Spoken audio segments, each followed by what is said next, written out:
네, 오늘 함께 같이 말씀 나누겠습니다.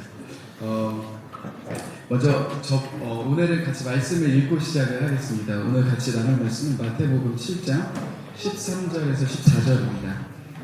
마태복음 7장 13절에서 14절의 말씀입니다. 네, 같이 한 목소리로 읽겠습니다.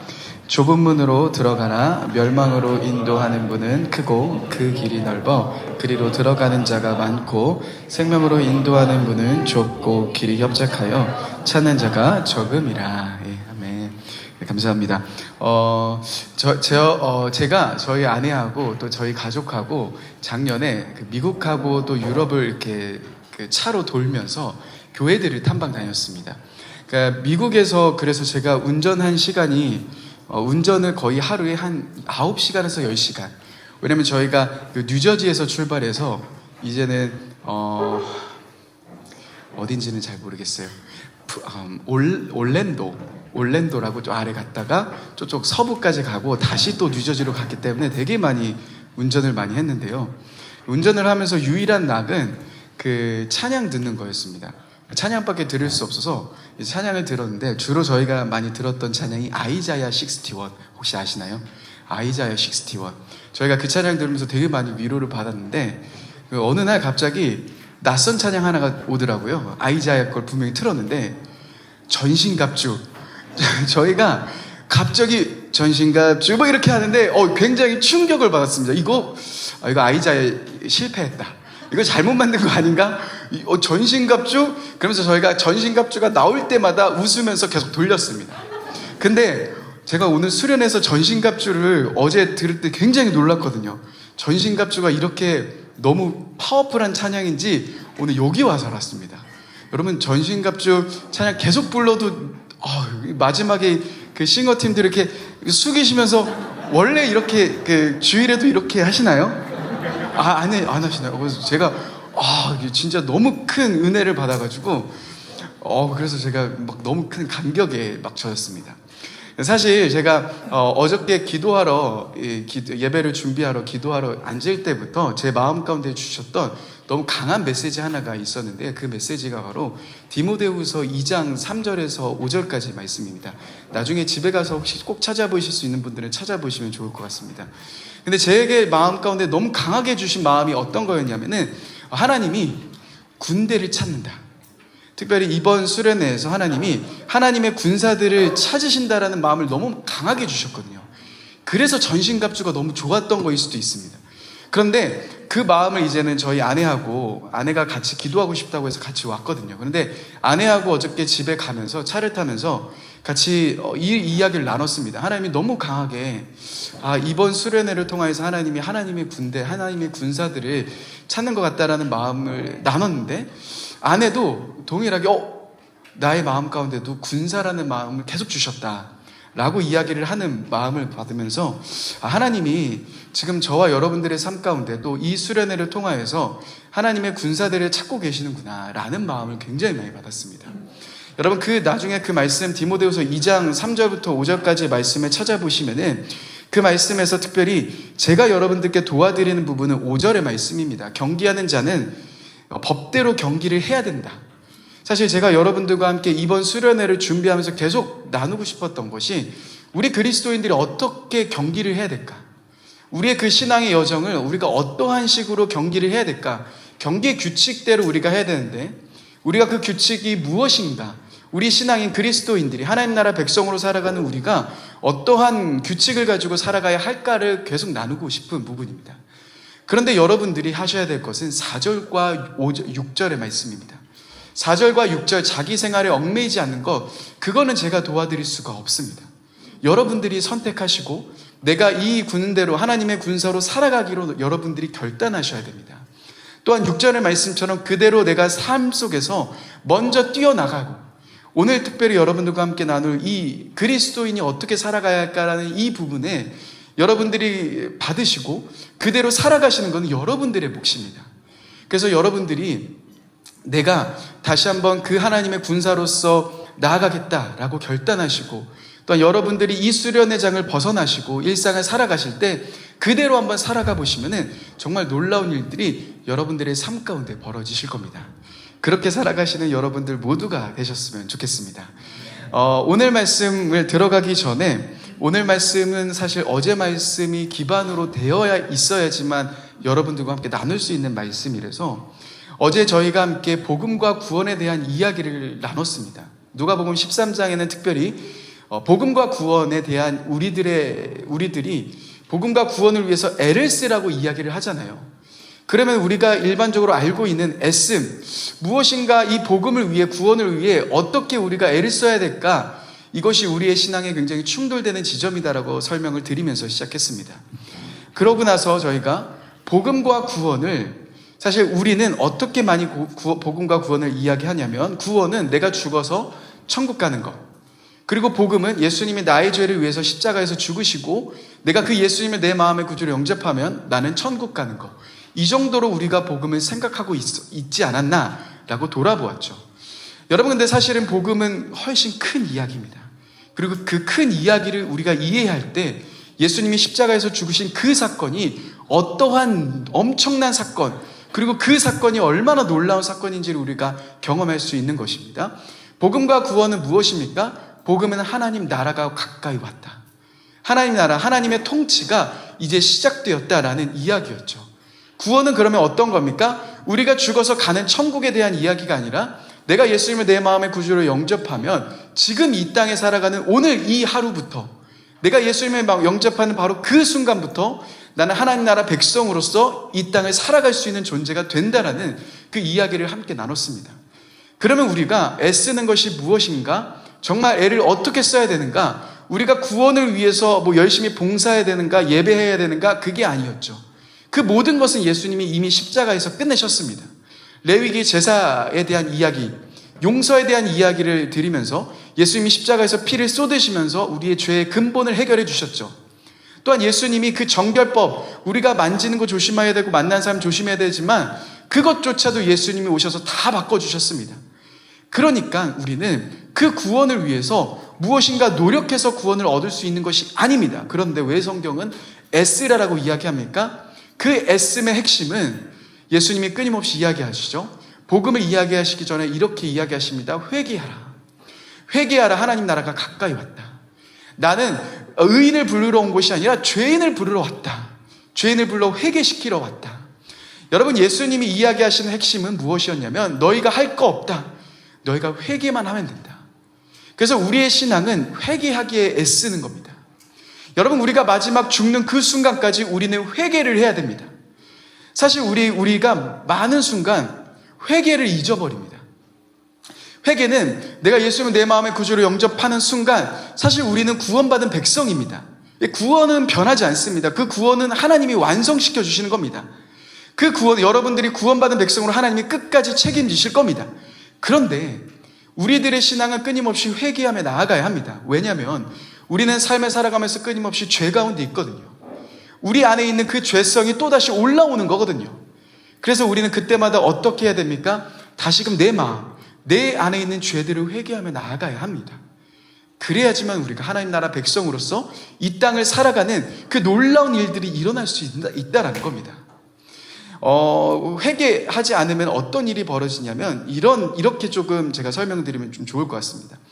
제가 발 구조가 조금 이상합니다. 그래서 양말이 자주 빵꾸가 납니다.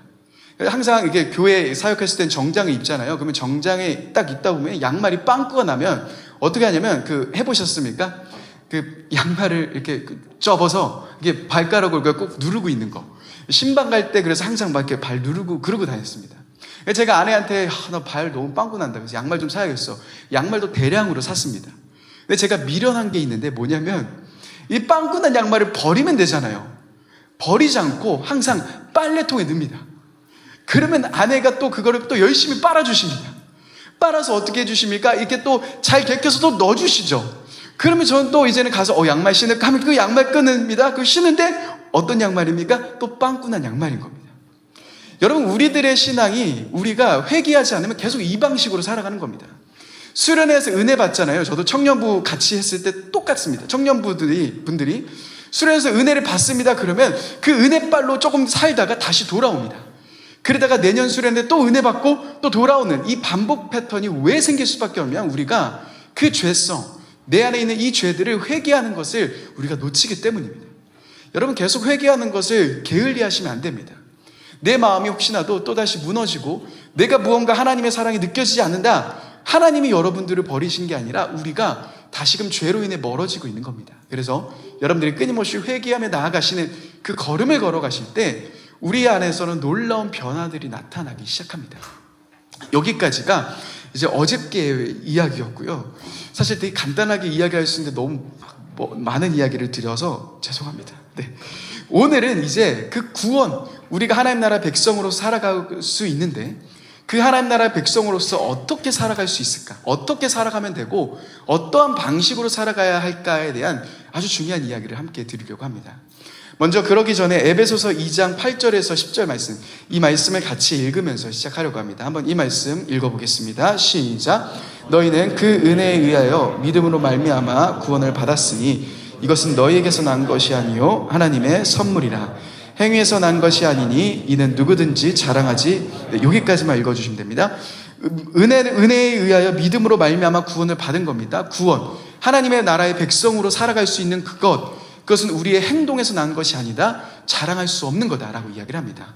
근데 많은 경우 이 구원을 여기까지만 봅니다. 하지만 사실 이 에베소서 2장 8절 9절보다 더 중요한 절은 바로 10절입니다. 이어서 무엇을 이야기하는지 같이 한번 읽어보겠습니다. 시작. 우리는 그가 만드신 바라 그리스도 예수 안에서 선한 일을 위하여 지으심을 받은 자니 이 일은 하나님이 전에 예비하사 우리로 그 가운데 행하게 하려 선한 일을 위하여 지으셨고 우리가 그 가운데서 행동하게 하게 하시게. 그래서 사실 하나님 나라 백성이 되셨습니까? 그러면 진짜 중요한 것은 이제부터 그 백성으로 살아가는 삶이 더 중요한 겁니다. 출애굽기를 보시면 출애굽기 14장까지 오시면 홍해 바다까지 건너거든요. 그럼 홍해 바다를 지금 구원이라고 우리는 이야기를 하거든요. 그 구원까지 갔습니다. 근데 그게 끝입니까? 아니죠. 사실 출애굽기 이후부터가 더 진짜인 겁니다. 구원 이후 이스라엘 백성들은 어떤 삶을 살아가야 하는가, 이게 더 중요한 겁니다. 마찬가지입니다. 우리 그리스도인도 내가 하나님의 예수님을 내 마음의 구주로 영접한 순간 여러분들은 하나님 나라 백성이 되셨습니다. 거기에서 끊을 수 있는 것은 그 어떤 것도 없습니다. 내가 끊지 않는 이상 여러분들은 구원받은 하나님의 백성입니다. 그런데 그렇다면 우리는 지금 이 땅에서 여러분들은 지금 여러분들의 삶 속에서 어떻게 살아가야 하는가, 이게 정말 중요한 포인트라는 것이죠. 근데 그 포인트를 볼 수 있는 말씀이 바로 마태복음에 있습니다. 오늘 우리가 읽은 이 본문의 말씀이 사실 그 이야기를 너무나도 잘 보여주고 있습니다. 한번 넘겨주시면요. 이제 마태복음에 대한 이야기를 드리면서 같이 좀 설명드리려고 합니다. 여러분, 마태복음은 굉장히 흥미로운 책입니다. 흥미로운 성경입니다. 제가 이름이 요한이라서 요한복음을 개인적으로 좋아하지만 마태도 사실 제가 굉장히 좋아합니다. 왜냐하면 마태복음은 이 마태가 굉장히 이 체계적으로 이 하나님 예수님의 이 말씀들을 딱 적어놨기 때문이죠. 그래서 마태복음은 읽으실 때 시간순이다라고 생각하고 읽으시면 큰일 납니다. 마태복음은 시간순으로 기록되어 있는 성경이 아니라 철저한 의도에 따라서 재배열된 구조입니다. 그러니까 그 배열을 딱 보셔야지만 이 마태복음이 이런 이야기를 하는 거구나를 깊이 보실 수 있습니다. 근데 그 이야기는 다 들을 수 없으니까요. 근데 이 마태복음을 구성하는 것 중에서 특별히 흥미로운 부분이 있는데 어떤 것이냐면, 혹시 그 수미쌍관이라고 혹시 아십니까? 수미쌍관. 그러니까 처음과 끝을 맞추는 거죠. 문학 기법이죠. 처음과 끝을 맞춰서 이제는 문학 기법이 그런 기법이 있지 않습니까? 이런 것이 또 성경에 있는데 그것을 인클루지오라고 이야기합니다. 다시 말해서 처음과 끝을 맞춥니다. 근데 마태복음에는 이러한 형태가 많이 등장합니다. 그러니까 마태가 굉장히 이러한 것을 의도하면서 쓰고 있다는 것을 보실 수 있을 겁니다. 혹시 성경책이 있으신 분들은 같이 찾으면 좋겠습니다. 어떤 거냐면 이런 겁니다. 우리 한번 마태복음 19장 30절의 말씀을 같이 한번 찾아보실까요? 마태복음 19장 30절입니다. 마태복음 19장 30절. 네. 마태복음 19장 30절의 말씀 같이 찾으셨으면 같이 한번 읽겠습니다. 시작. 그러나 먼저 된 자로서 나중되고 나중된 자로서 먼저 될 자가 많으니라. 19장 30절에 이렇게 이야기하시고 나서 포도원 품꾼의 비유가 나옵니다.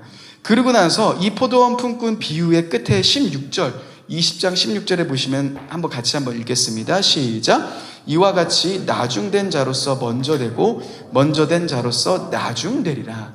그러니까 이 구조를 보시면은 지금 포도원 품꾼이 먼저 된 자가 나중되고 나중된 자가 먼저 된다라는 것을 의미하고 있구나라는 것을 알 수 있죠. 이러한 부분들이 굉장히 많이 등장하는데, 특별히 어저께 우리가 보았던 마태복음 4장에도 등장합니다. 저희 마태복음 4장 23절도 한번 보시겠습니까? 마태복음 4장 23절의 말씀도 같이 한번 읽어보겠습니다. 마태복음 4장 23절입니다. 같이 읽어볼게요. 시작.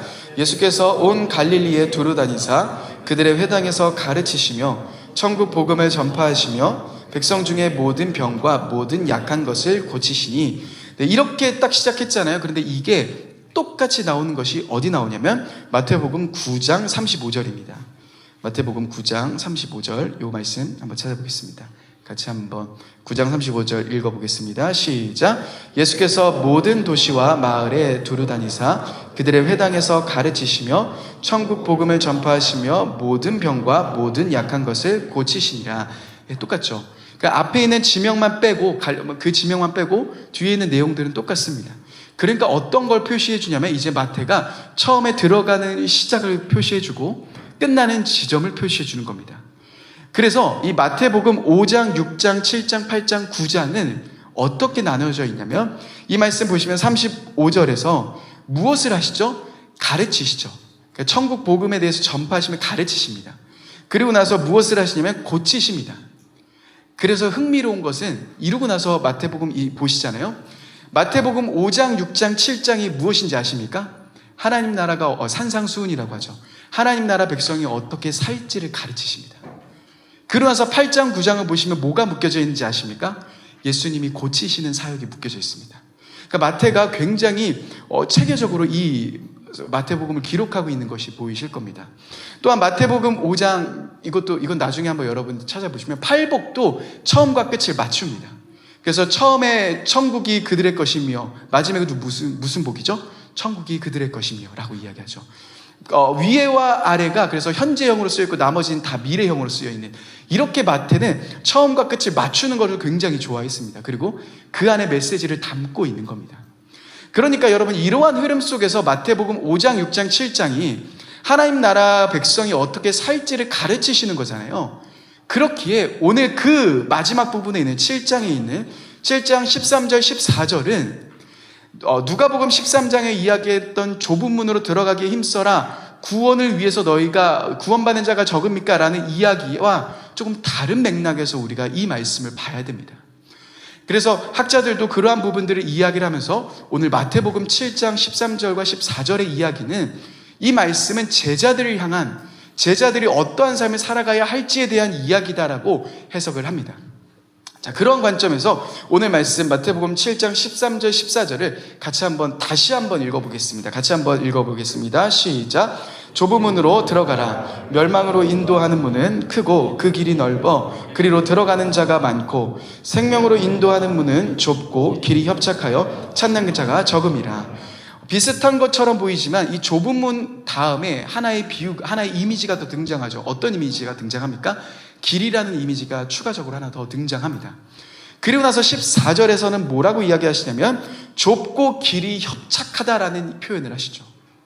근데 이 협착하다라는 이 단어는 테틀림메네라는 헬라어입니다. 이 단어는 어떤 뜻이냐면 시련, 박해, 그런 뜻을 상징합니다. 그래서 학자들은 무엇이라고 이 말씀을 이야기를 하냐면, 제자들이 그 하나님 나라를 살아가면서 겪게 되는 수많은 어려움들, 수많은 시련들, 수많은 고난들에 대한 이야기를 한다는 겁니다. 그러니까 예수님의 제자, 그 하나님 나라 백성으로 사는 삶이 어떤 삶이라는 겁니까? 고난이 있고 시련이 있고 어려움이 있는 삶이라는 겁니다. 여러분 어떠십니까?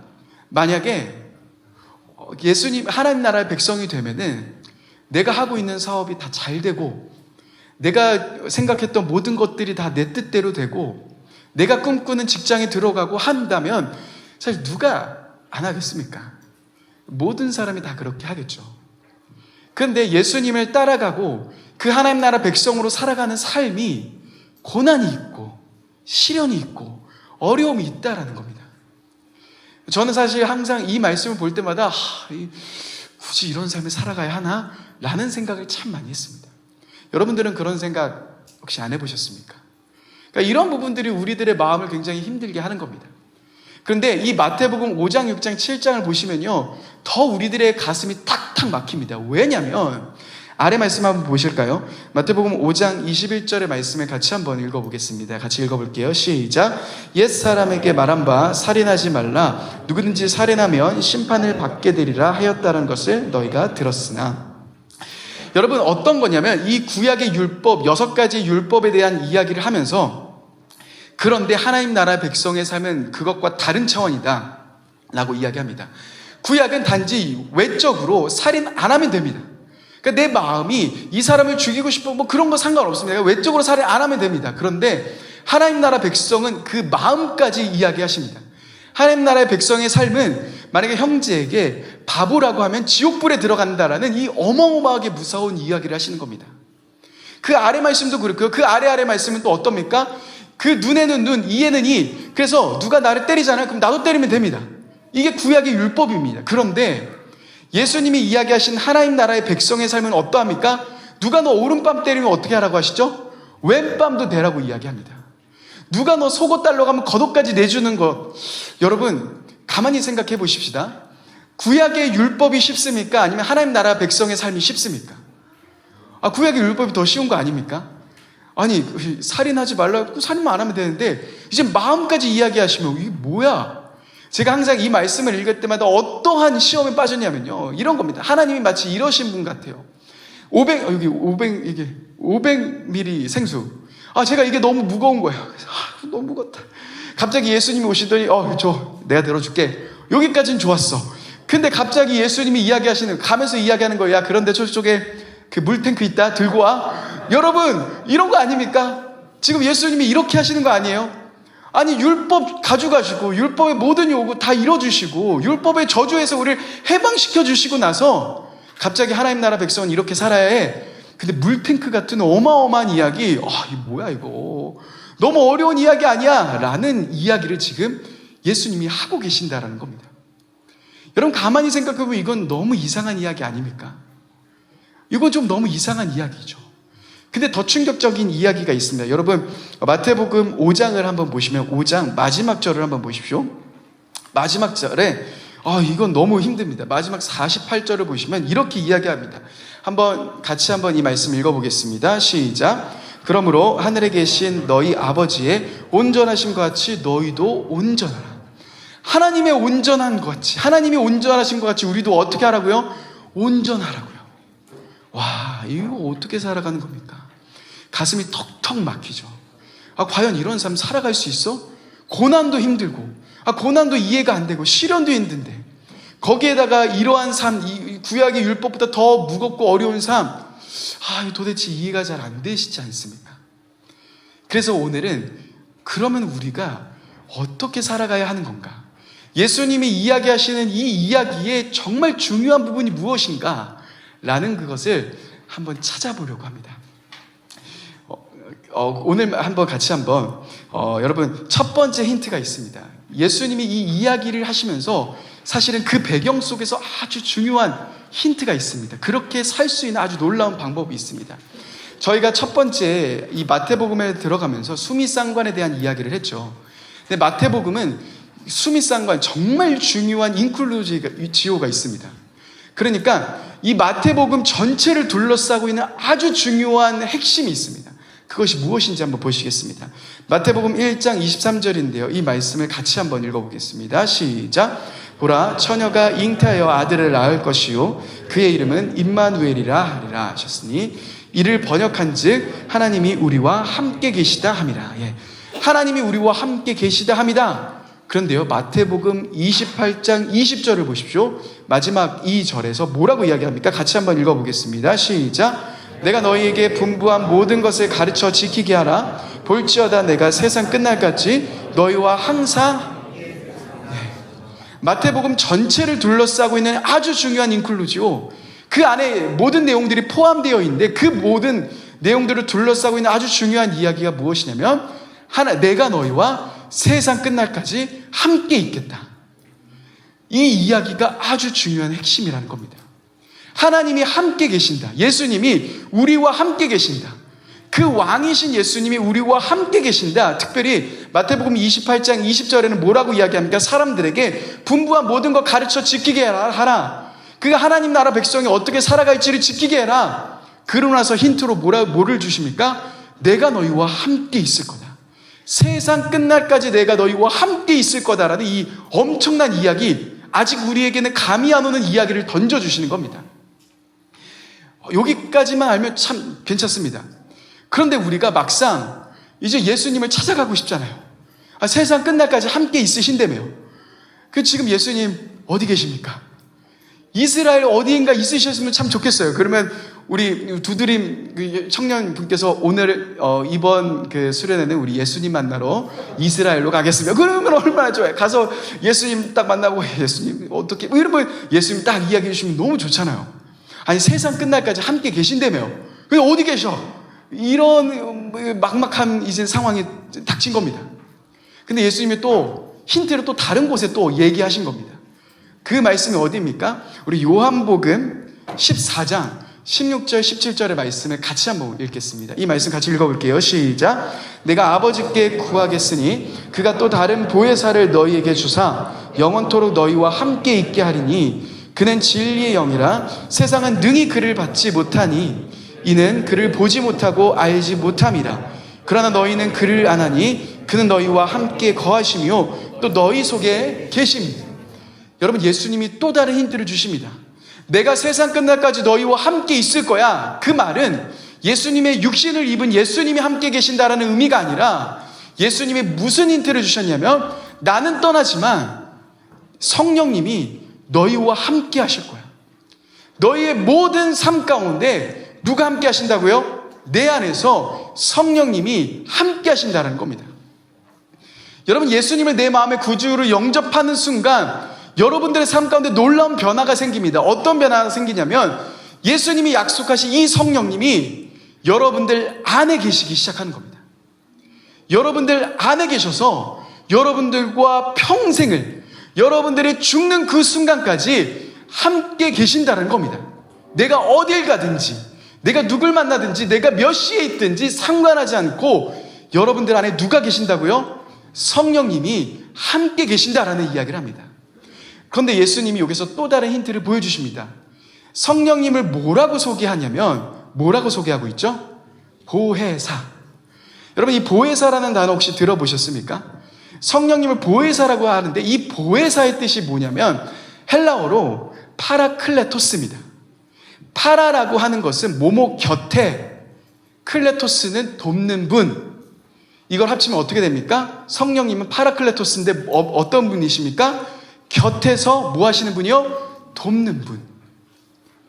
성령님은 여러분들 안에 계시는데, 우리 예수님의 구주를 영접하는 순간부터 우리 안에 계시는데 그 성령님의 역할이 뭐냐면 성령님은 우리 안에서 무엇을 하시냐면 여러분들을 곁에서 도와주시는 겁니다.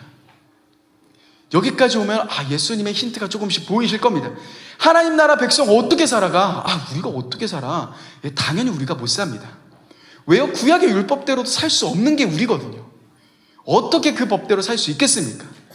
그런데 성령님을 함께 보내주시면서 우리 안에서 우리의 모든 삶을 도와주시는 분을 우리 안에 두시면서 어떠한 이야기를 하고 계시는 겁니까? 이 놀라운 이야기가 에스겔 36장 구약에 나옵니다. 우리 한번 에스겔 36장 26절에서 27절의 말씀을 같이 한번 읽어보겠습니다. 같이 읽어볼게요. 시작. 또 새 영을 너희 속에 두고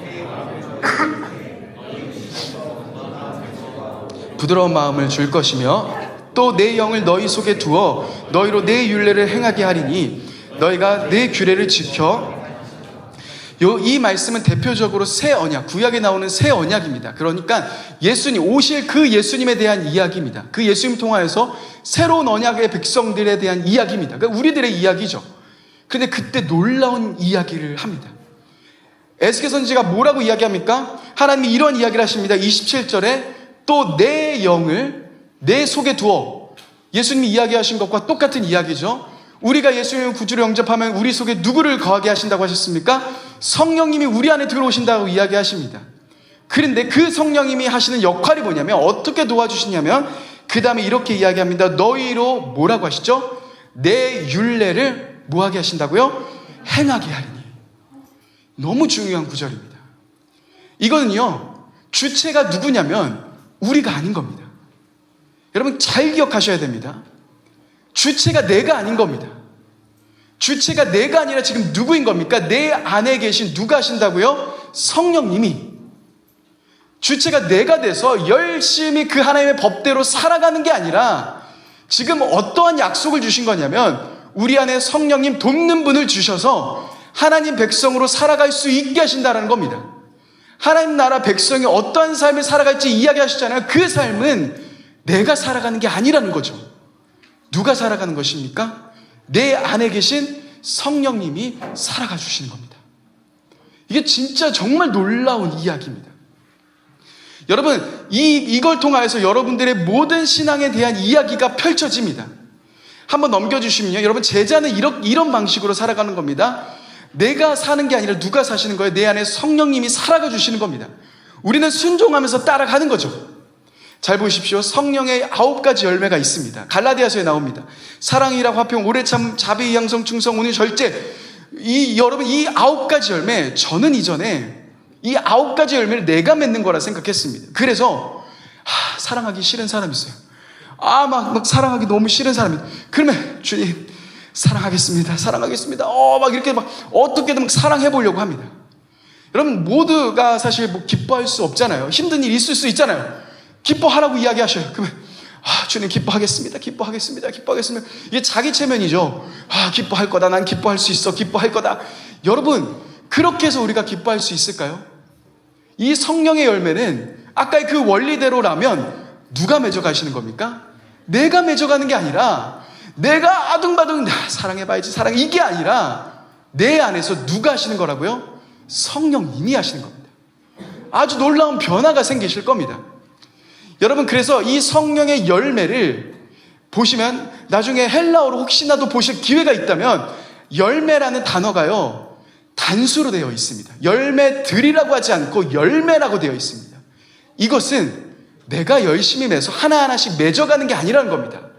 내가 노력해서 맺어가는 게 아니라 누가 맺어주신다고요? 성령님이 내 안에서 맺어가시는 열매인 겁니다. 그러면 그 다음에 아래 말씀에 보면 놀라운 이야기들이 합니다. 우리가 해야 되는 게 무엇입니까? 우리가 해야 되는 것은 아래 보시면 24절 그 성령의 9가지 열매 다음에 어떤 구절이 나옵니까? 이 24절의 말씀을 같이 한번 읽어보겠습니다. 시작. 그리스도 예수의 사람은 육체와 함께 그 정욕과 탐심을 십자가에 못 박았느니. 여러분들이 할 건 이겁니다. 저희가 회개는 계속하는 거자라고 말씀드렸잖아요. 우리가 할 건 이겁니다. 주님 나는 못합니다. 사랑하지 막 이렇게 막 힘든 사람 있으십니까? 용서하지 못할 분이 있습니까? 우리의 사랑으로 어떻게 용서하겠습니까? 우리의 사랑으로 용서하는 게 아닙니다. 그래서 우리가 해야 할 것은요, 십자가 앞에 죽는 겁니다. 주님, 저는 용서하지 못하는 죄인입니다. 하나님, 나는 진짜 용서할 수 없습니다. 이 사람 사랑할 수 없습니다. 그러면 하나님께서 어떤 마음을 주십니까? 내 안에서 성령께서 사랑의 열매를 맺어 가시는 겁니다. 그래서 아래 말씀의 25절은 이렇게 이야기합니다. 우리 25절의 말씀도 같이 읽어보겠습니다. 시작. 만일 우리가 성령으로 살면 또한 성령으로 행할지라. 내가 맺어가는 게 아니라 성령님이 맺어가시는 겁니다. 여러분, 그 아래도 동일한 패턴입니다. 반복되는 죄의 문제가 있습니다. 히브리서 12장에 보시면은 쉽게 올가매는 죄가 있습니다. 사람마다 쉽게 빠지는 죄가 있습니다. 그래서 가만히 보시잖아요. 어떤 사람은 관계 때문에 이 죄의 문제가 확 옵니다. 어떤 사람은 재정 때문에 문제가 옵니다. 그러면 대부분이 잘 가고 있다가 관계 문제가 어렵잖아요. 그러면 사단이 그 부분만 공격합니다. 그러면 딱 넘어지죠. 그러니까 쉽게 올가매는 죄들이 있습니다. 어떤 사람은 음란에 대한 문제가 있으실 겁니다. 저 역시도 당연히 있었죠. 여러분, 그 문제 앞에서 우리는 어떻게 하냐면, 저는 예전에 어떻게 했냐면 음란에 빠진 날 랜선을 끊습니다. 여러분, 모든 걸 다 차단합니다. 그래 내가 거룩해 이러면서 막 여러분 열심히 막 하려고 합니다. 될까요? 안 됩니다. 그럼 또 자책하고 자괴감에 빠지고 난 쓰레기야 이런 생각이 또 빠집니다. 막 왜 이래? 여러분, 그런데 이게 나의 힘으로 끊어지는 겁니까? 안 됩니다. 죄의 문제는 나의 힘으로 끊는 게 아닙니다. 우린 끊을 수 없습니다. 죄와 싸워서 이길 힘이 없습니다. 누가 이기시는 겁니까? 내 안에 계신 성령님이 이겨주시는 겁니다. 우리가 성령님께 항복하면서 나올 때, 성령님 나 그렇게 살아갈 수 없습니다라고 고백할 때, 성령님, 우리 돕는 성령님께서 여러분들이 이길 수 있는 걸음을 걸어가게 하신다는 겁니다. 놀라운 비밀 아닙니까? 한번 보시면은, 그래서 갈라디아서에 보시면 이렇게 이야기합니다. 갈라디아서 5장 16절에서 17절입니다. 같이 한번 읽어보겠습니다. 시작. 내가 이르노니 너희는 성령을 따라 행하라. 육체의 소욕은 성령을 거스르고 성령은 육체를 거스르나니 이 둘이 서로 대적함으로 너희가 원하는 것을 하지 못하게 하려 함이라. 성령을 따라 행하면 어떻게 한다고요? 육체의 소욕을 행하지 않는다라고 이야기합니다. 그러니까 우리가 할 것은 주님, 나는 살 수 없습니다. 난 이 죄에서 벗어날 수 없습니다. 주의 영이 계신 곳에 자유함이 있잖아요. 그 모든 것들이 다 성령님이 해주시는 겁니다. 자유도요, 여러분들이 반복해서 올가매고 있는 그 자유도요, 그것에서 묻고 있는 그 죄에서의 자유도 누가 해주신 겁니까? 주의 영이 계신 곳에 성령님이 내 안에 계심을 통하여서 우리는 해방되는 겁니다.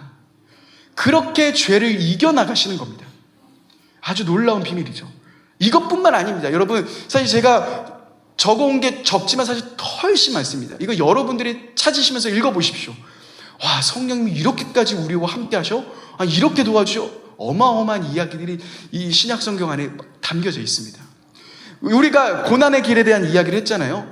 제자의 길은 고난의 길, 좁은 문, 좁은 길로 가는 거, 고난과 시련이 있는 길, 누가 갈 수 있어? 근데 이것도 누가 도와주십니까? 우리 안에 계신 성령님이 도와주시는 겁니다. 우린 갈 수 없죠. 그런데 우리 안에 성령님이 갈 수 있도록 힘주십니다.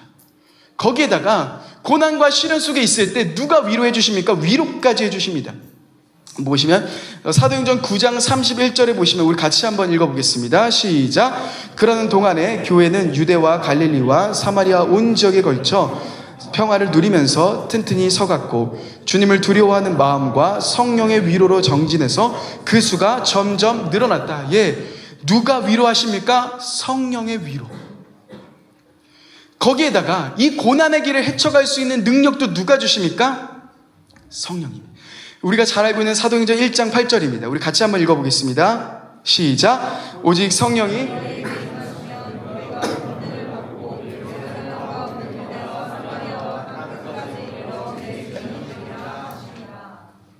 여러분, 성령님이 능력까지 주셔서 그들의 수많은 어려움 속에서 그 제자들을 돌에 맞고 사람들의 핍박받고 손가락질 당하고 하는 그 모든 현장 속에서 그들이 어떻게 증인된 삶을 걸어갑니까? 성령님이 능력 주셔서. 그것뿐입니까? 그 아래 보시면은 베드로전서 4장 14절에 이렇게 이야기합니다. 우리가 그리스도의 이름으로 치욕당하면 복이 닫아 영광의 영 하나님의 영 성령님이 너희 위에 계실 거다. 하나님이 우리 위에서 우리의 삶 가운데 역사하신다는 이 어마어마한 이야기. 그러니까 여러분, 이 고난의 길이요, 힘든 길이 아니게 되는 겁니다. 고난의 길이 두려운 길이 아니게 되는 겁니다. 이 고난의 길이요, 오히려 제자들은요, 돌 맞고 핍박받고 예수님의 이름으로 막 손가락질 당하잖아요. 오히려 그것을 기뻐했습니다. 왜요? 왜 그들이 기뻐할 수 있습니까? 그들 안에 계신 성령님이 힘 주시고 능력 주시고 위로 주시고 할 수 있는 모든 것들을 주시니까 그들은 그 모든 길이 두렵지 않은 겁니다. 그러니까 그들은 오늘도 그 성령님을 의지하며 걸어갑니다. 오늘도 그 성령님 바라보며 성령님과 함께 걸어가는 이 동행을 하기 시작하는 겁니다. 어마어마한 이야기인 거죠. 아래 보시면, 옆을 보시면 또 진리로 인도하십니다. 그리고 또 아래 보시면 성령님이 우리를 위해서 또 기도까지 해주신답니다. 여러분들이 말할 수 없는 탄식으로 정말 힘들고 어려울 때 성령님이 여러분들을 위해서 기도까지 해주십니다. 그리고 또 그 아래 보시면요, 고린도전서 12장은 뭡니까? 성령의 은사, 성령의 선물입니다. 성령의 은사, 성령의 선물까지 주십니다. 지혜의 말씀, 지식의 말씀의 은사, 또한 믿음의 은사, 병 고치는 은사, 능력의 마음, 예언, 영들 분별, 방언 통역, 이런 9가지 은사까지도 주십니다. 선물도 주시는 거죠. 그러니까 우리가 성령님을 통하여서 함께 걸어가기 시작할 때 여러분들의 삶 가운데는 방언의 역사도 나타나고, 여러분의 삶 가운데는 치유의 역사도 나타나고, 지혜의 말씀의 은사도 나타나는 것이고, 지식의 말씀의 은사도 나타나는 겁니다. 성령님이 여러분들 안에 계셔서 여러분들에게 필요한 선물들을 주시는 거죠. 여러분, 그리고 그 아래 보시면 또 자유까지 주십니다. 또한 어떤 것까지 주신지 아십니까? 요거는 하나 같이 한번 찾아보면 좋을 것 같습니다. 로마서 5장 5절의 말씀. 여러분, 로마서 5장 5절의 말씀을 같이 한번 찾아보시면 좋겠습니다. 로마서 5장 5절의 말씀. 로마서 5장 5절의 말씀. 성령님이 또 이것까지 주십니다. 같이 한번 로마서 5장 5절의 말씀입니다. 같이 한번 읽어볼게요. 시작. 소망이 우리를 부끄럽게 하지 아니함은 우리의 기준이 성령으로 말미암아 하나님의 사랑이 우리 마음에 부은 바 됨이니에. 성령님은 또 무엇을 우리에게 주십니까? 하나님의 사랑까지 주시는 겁니다. 그러니까 예수님이 정말 좋은 힌트를 주신 거죠. 그 하나님 나라 백성의 삶, 우린 살아갈 수 없습니다. 사실 내 힘으로 살아갈 힘이 없습니다. 그런데 예수님이 이렇게 이야기하시죠. 세상 끝날까지 내가 너희와 함께 있을 거야. 근데 예수님 어디 계십니까? 근데 보니까 예수님이 이런 이야기를 하셨죠. 내가 가면 너희에게 성령님 보내주실 거야. 성령님 오시면 너희 마음 가운데 있어서 너희와 함께 거하셔서 너희가 어딜 가든지, 너희가 무엇을 하든지, 너희가 언제 있든지 그 성령님이 우리 안에 계셔서 우리를 계속 도와주십니다. 하나님의 백성으로 살아갈 수 있는 이 걸음을 계속 도와주시는 겁니다. 여러분, 엄청나게 놀라운 이야기 아닙니까? 어떻게 우리가 하나님 나라 백성으로 살아갈 수 있습니까? 성령님이 함께 하시는 겁니다. 여러분, 이러한 삶을 사실 저도 알고 나서 계속 이 삶을 지금 걸어가고 있습니다.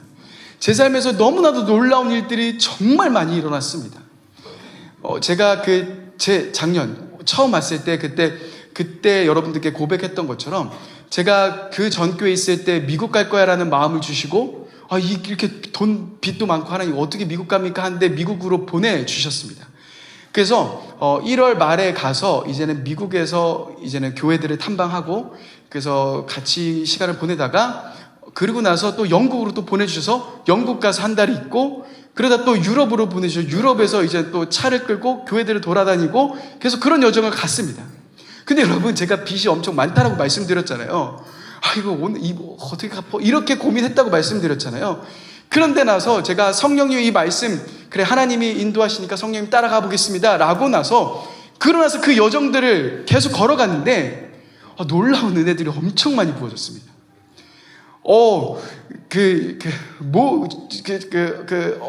어떤 권사님인지 제가 이름을 밝힐 수는 없지만 어떤 권사님이 지속적으로 저에게 50만 원씩 계속 보내주십니다. 또 어떤 청년이 저에게 계속 30만 원씩 계속 보내주십니다. 제가 따로 후원을 요청한 적도 한 번도 없거든요. 그러고 나서 그 영국에 있을 때는 진짜 이게 돈이 다 떨어졌으면 주님 어떡합니까 하는데, 자고 눈을 떴더니 제 통장에 여호와 이레라고 하신, 혹시 여기 여호와 이레 없으시죠? 제가 계속 찾고 다닙니다. 여호와 이레라는 분이 50만 원 보내주시더라고요. 그래서 이거 뭐야? 근데 그분이 지금까지도 계속 보내주십니다. 많게는 한 달에 한 150만 원? 제가 누군지도 모르고, 저는 아직도 그분이 누군지 모릅니다. 왜 보내주신지도 모르겠습니다. 근데 얼마 전에도요, 그분이, 근데 제가 추측하기로는 새벽에 주로 보내신 거 보니까 한국 분은 아니시구나라고 생각을 합니다. 왜냐면 새벽 2시, 막 3시. 그래서 이분 누구야? 근데 여러분, 그런 은혜가 제 삶 가운데 있는 겁니다. 그래서 제가 한국에 나왔거든요.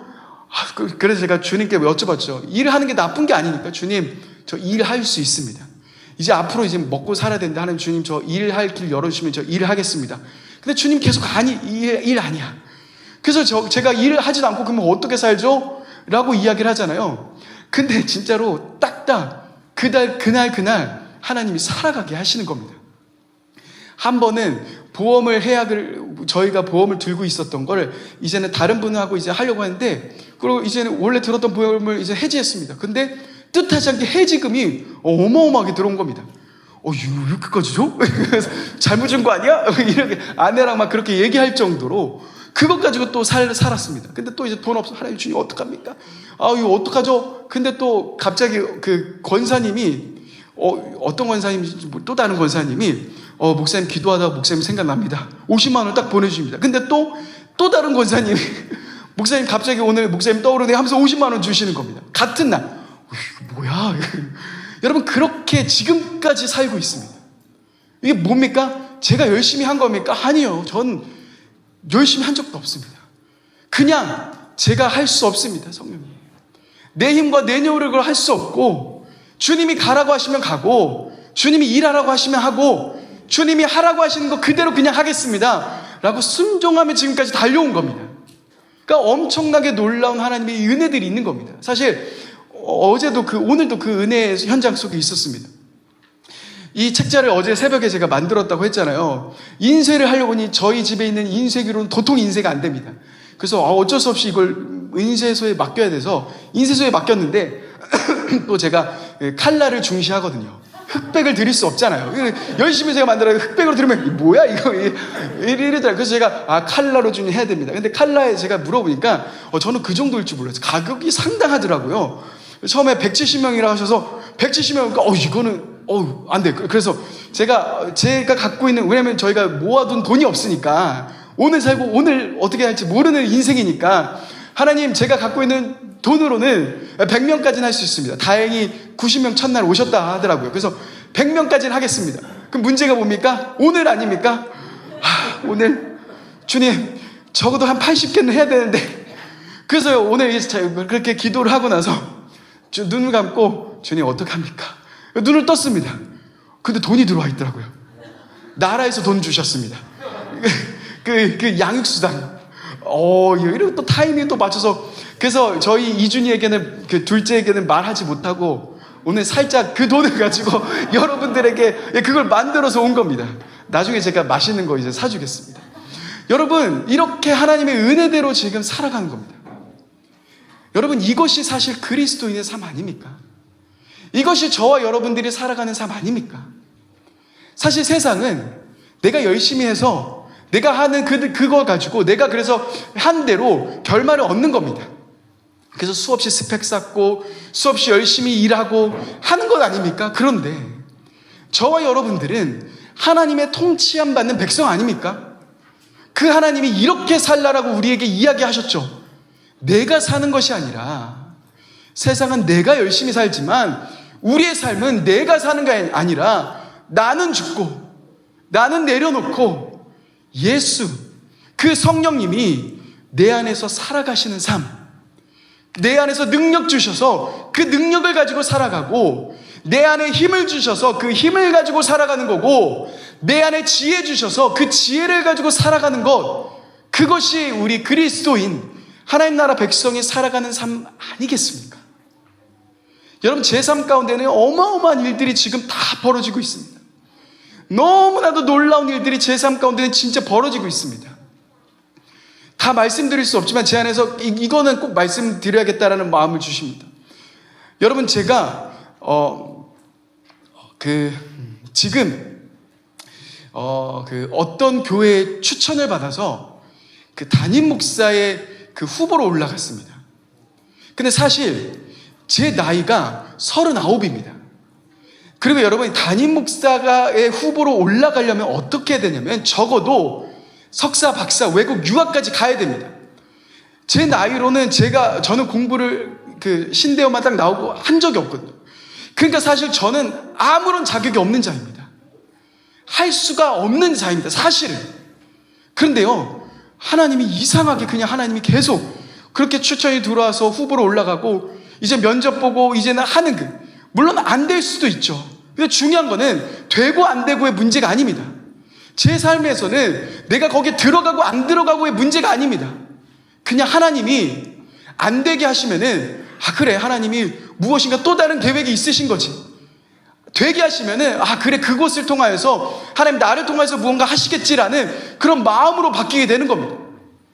여러분, 사실 우리가 사는 세상, 여러분 다 우리의 세상을 사는 이 세상에서 하나님 나라 법칙으로 살아가야 하지만 우리는 끊임없이 어떤 법칙으로 살아갑니까? 세상의 법칙과 세상의 그 모든 흐름대로 똑같이 살아갑니다. 그러나 하나님의 백성들, 구원받은 백성들, 오늘을 살아가고 있는 저와 여러분들은 다르게 살아가야 되는 것 아니겠습니까? 우리가 왜 하나님의 은혜를 못 누리는지 아십니까? 왜 내 삶 속에서 하나님의 증거가 나타나지 않는지 아십니까? 우리는 그냥 내가 필요할 때만 기도하기 때문입니다. 아니요, 그래서는 안 됩니다. 여러분, 나의 삶 전체, 나의 모든 결정, 나의 모든 삶, 모든 인생 시간을 여러분들이 하나님께 끊임없이 드려보십시오. 주님, 나는 그렇게 살 수 없습니다. 주님, 나는 할 수 없습니다. 주님, 내 안에 계신 성령님, 나를 그렇게 살아갈 수 있도록 인도해 주십시오. 내 안에 힘 주시고, 내 안에 능력 주시고, 내 안에 용기 주시고, 내 안에 담대함 주셔서 하나님 그 걸음 살아갈 수 있도록 인도하여 주옵소서 라고 여러분들이 끊임없이 고백하는 겁니다. 이게 바로 날마다 회개하는 겁니다. 날마다 십자가의 중노라라고 이야기하는 그 고린도에서 15장의 사도 바울의 고백인 겁니다. 날마다 죽는 겁니다. 주님, 내 안에 주님이 살아계시고, 내 안에 성령님이 인도하여 주시고, 성령님 나의 삶을 인도해 달라고 끊임없이 고백하시는 겁니다. 이게 우리 그리스도인의 삶이라는 겁니다. 여러분, 그래서 정말 중요한 마지막 이야기가 있습니다.